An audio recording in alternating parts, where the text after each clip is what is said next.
सो गज वज के फतेह बुलाओ, आखो वाहिगुरू जी का खालसा वाहिगुरू जी की फतेह। पिछले साल जो गुरमत कैंप लग्या सी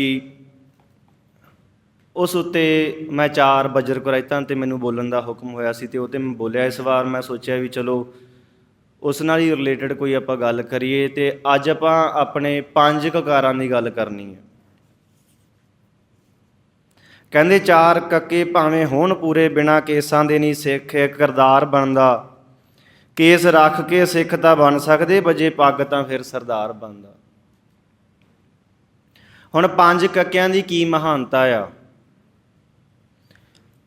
मैं बेनती करा। मैं किसी सिंह नूं परसनल होकर कोई गल नहीं कहनी, पर जे कोई उहदे परसनली लै लऊगा तो उहदा फायदा नुकसान कोई नहीं जी।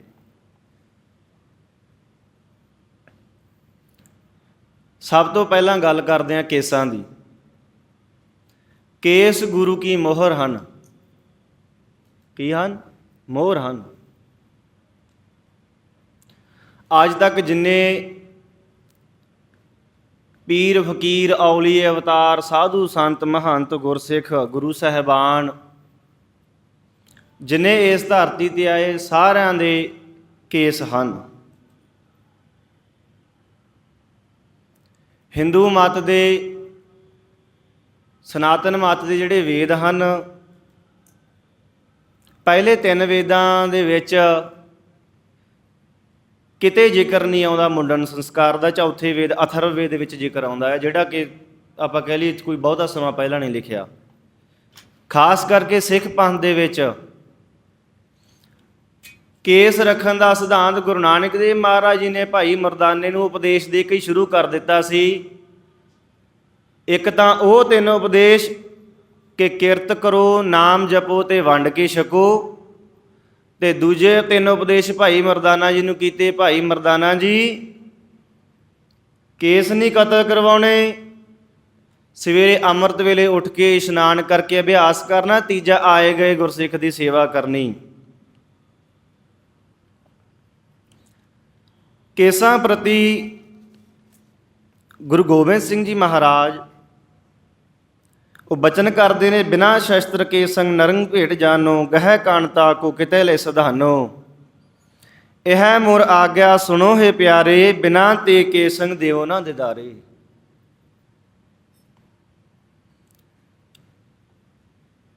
जिहड़ा इस धरती ते मर्द पैदा हुंदा है,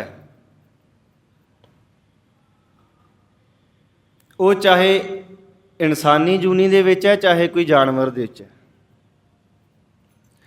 हुण तुसीं ये गल देखो कि जानवरां दे विचों जिहड़ा शेर है वो बड़ा सोहना है। क्यों? क्योंकि उहदे मुच्छां भी है, उहदे दाड़ा भी है, बड़ा सोहना चेहरा मूहरा।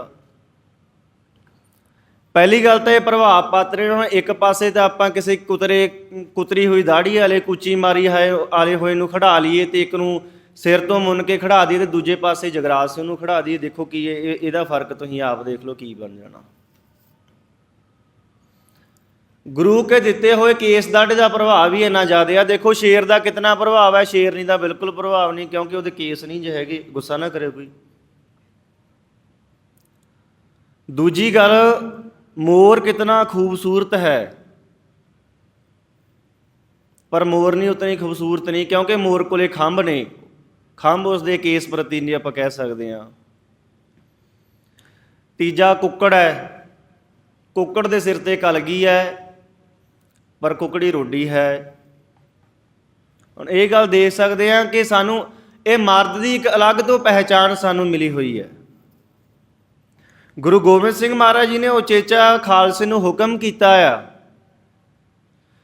जे गुरु की मोहर है तां ही पज्जर कुराइतां दे विच सब तो पहलां ये गल लिखी है कि केसां की बेअदबी नहीं करनी।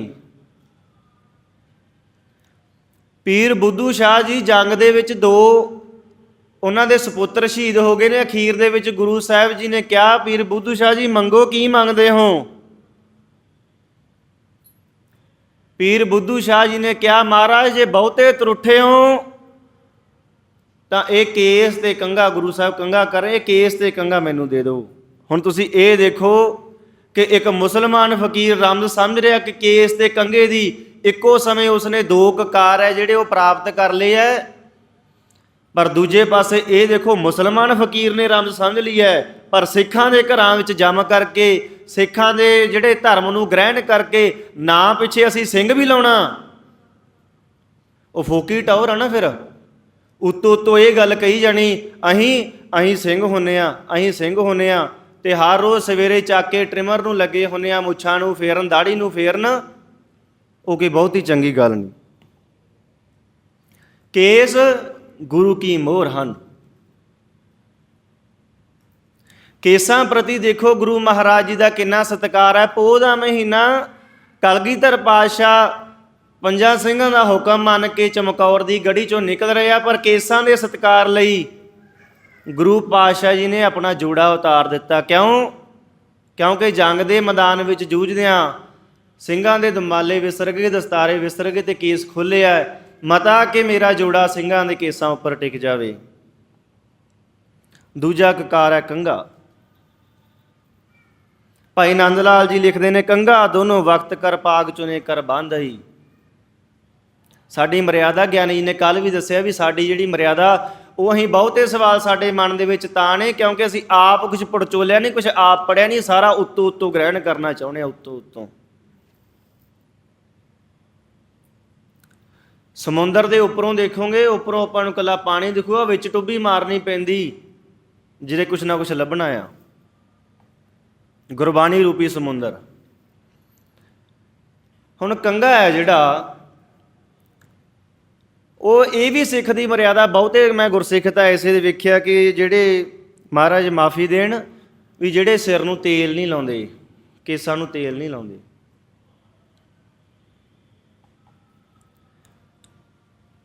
ਇਹ ਜੋ ਕੰਘਾ ਹੈ ਇਹ ਮਹਾਰਾਜ ਨੇ ਤਾਂ ਬਖਸ਼ਿਆ ਹੈ ਕਿ ਸਿੱਖ ਨੇ ਆਪਦੇ ਕੇਸਾਂ ਦੀ ਸਫਾਈ ਰੱਖਣੀ ਹੈ।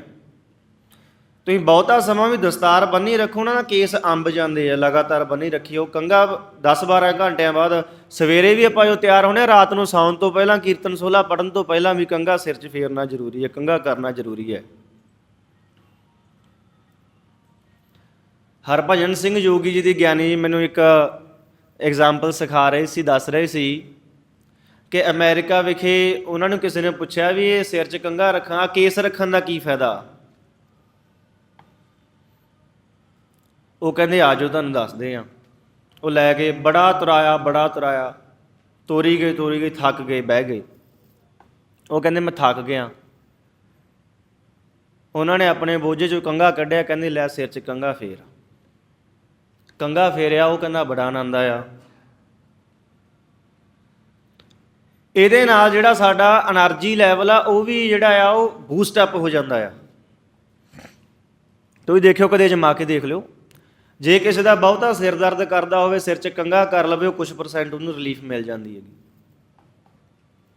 ਕੰਘਾ ਦੋਵੇਂ ਵਕਤ ਸਿੱਖ ਦੇ ਸਿਰ ਦੀ ਸਫਾਈ ਕਰ ਲਈ ਵੀ, ਤੇ ਜਿਹੜਾ ਮੈਂ ਪਿੱਛੇ ਇੱਕ ਕੇਸਾਂ ਦੀ ਮਹੱਤਤਾ ਗਿਣਾਉਣਾ ਭੁੱਲ ਗਿਆ ਕਿ ਕੇਸ ਜਿਹੜੇ ਨੇ ਜਨਮ ਤੋਂ ਸਿੱਖ ਨੇ ਕੇਸ ਰੱਖੇ ਹੋਏ ਨੇ, ਜਿਸ ਨੇ ਵੀ ਰੱਖੇ ਹੋਏ ਨੇ, ਵਿਗਿਆਨੀ ਸਾਇੰਟਿਸਟ ਇਹ ਗੱਲ ਮੰਨਦੇ ਆ ਕਿ ਉਸ ਨੂੰ ਅਸਮਾਨੀ ਬਿਜਲੀ ਤੋਂ ਕੋਈ ਖਤਰਾ ਨਹੀਂ ਹੈ। ਤੀਜੀ ਗੱਲ ਕਰਾਂ ਮੈਂ ਕਛਹਿਰੇ ਦੀ। ਮਹਾਂਪੁਰਖ ਬਚਨ ਕਰਿਆ ਕਰਦੇ ਸਨ ਕਿ ਸਿੱਖਾ 5 ਬਾਣੀਆਂ ਦਾ ਨਿਤਨੇਮ ਕਰਦਾ ਰਹੀਂ ਤੇ ਕਦੇ ਆਪਣਾ ਕਛਹਿਰਾ ਨਾ ਢਿੱਲਾ ਹੋਣ ਦੇਈਂ। ਇਹ 5 ਬਾਣੀਆਂ ਤੈਨੂੰ ਸੱਚਖੰਡ ਲੈ ਜਾਣੀਆਂ, ਹੋਰ ਬਹੁਤੀ ਕਾਸੇ ਦੀ ਲੋੜ ਨਹੀਂ ਹੈ, ਸਿਰਫ 5 ਬਾਣੀਆਂ।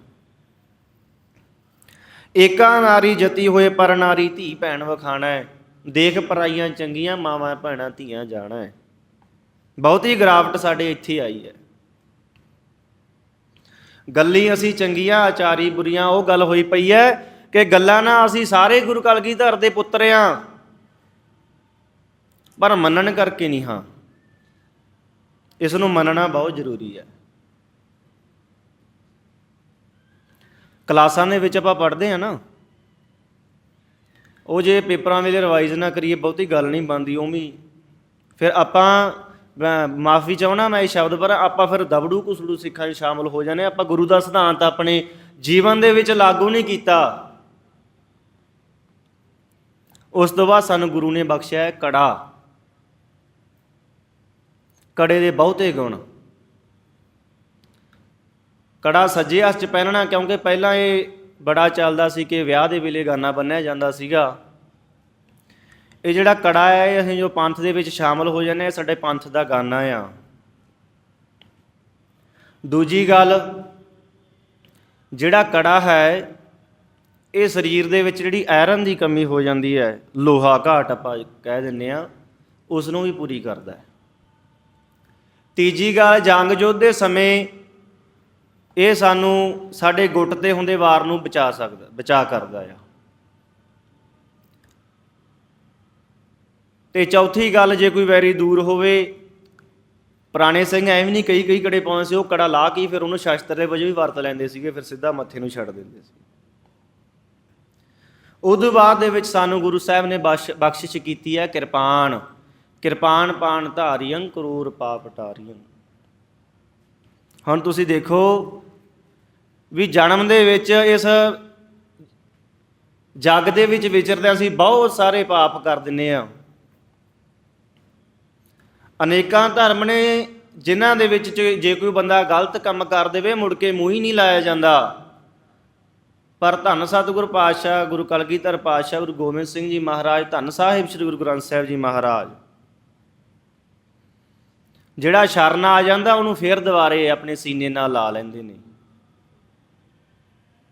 ਕਿਰਪਾਨ। ਹੁਣ ਬਹੁਤੇ ਸਿੱਖ ਇਹ ਗੱਲ ਕਹਿ ਦਿੰਦੇ ਆ ਕਿ ਤਲਵਾਰ ਅਤੇ ਕਿਰਪਾਨ ਦੇ ਵਿੱਚ ਕੀ ਫਰਕ ਹੈ।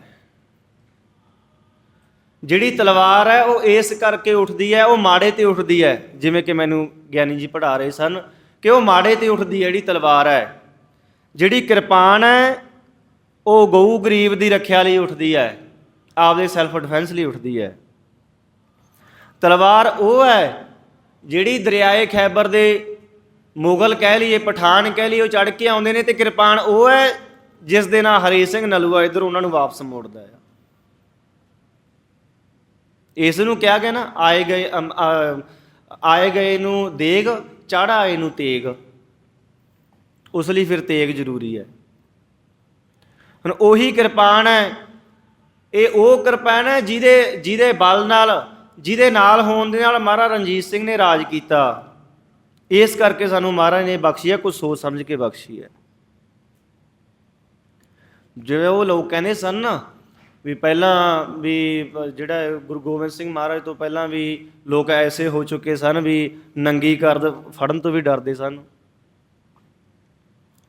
ਉਹ ਕੋਈ ਕਵੀ ਲਿਖਦਾ ਕਿ ਆਨੰਦਪੁਰ ਦੀ ਥੜੀ ਤੋਂ ਮੈਂ ਖੜ ਕੇ ਆਖਿਆ ਸੀ ਕਿ ਮੈਂ ਨਾਗਾਂ ਨੂੰ ਪਾਵਾਂਗਾ ਤੀਰਾਂ ਦੇ ਅੱਗੇ, ਮੈਂ ਬਿਜਲੀ ਨਚਾ ਦੋ ਸ਼ਮਸ਼ੀਰਾਂ ਦੇ ਅੱਗੇ, ਮੈਂ ਰਣ ਅਨੰਕ ਪੈਰਾਂ ਵਿੱਚ ਬਹਿਣਾ ਬਿਠਾਵਾਂ, ਤਕੜੀ ਵਾਲੇ ਹੱਥਾਂ ਵਿੱਚ ਤੇਗਾਂ ਨੂੰ ਫੜਾਵਾਂ, 1.25 ਲੱਖ ਵੈਰੀ ਨਾਲ ਇੱਕ ਨੂੰ ਲੜਾਵਾਂ।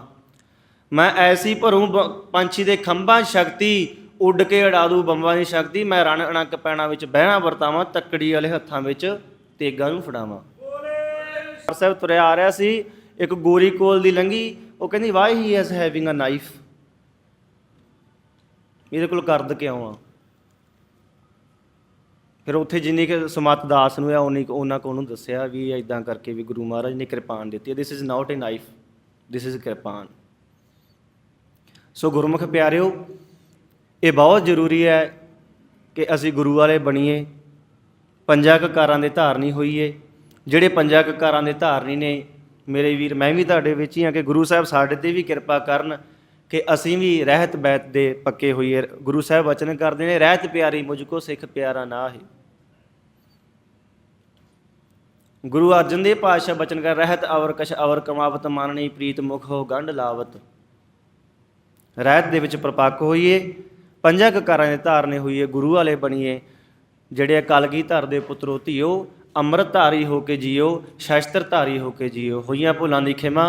ਵਾਹਿਗੁਰੂ ਜੀ ਕਾ ਖਾਲਸਾ, ਵਾਹਿਗੁਰੂ ਜੀ ਕੀ ਫਤਿਹ।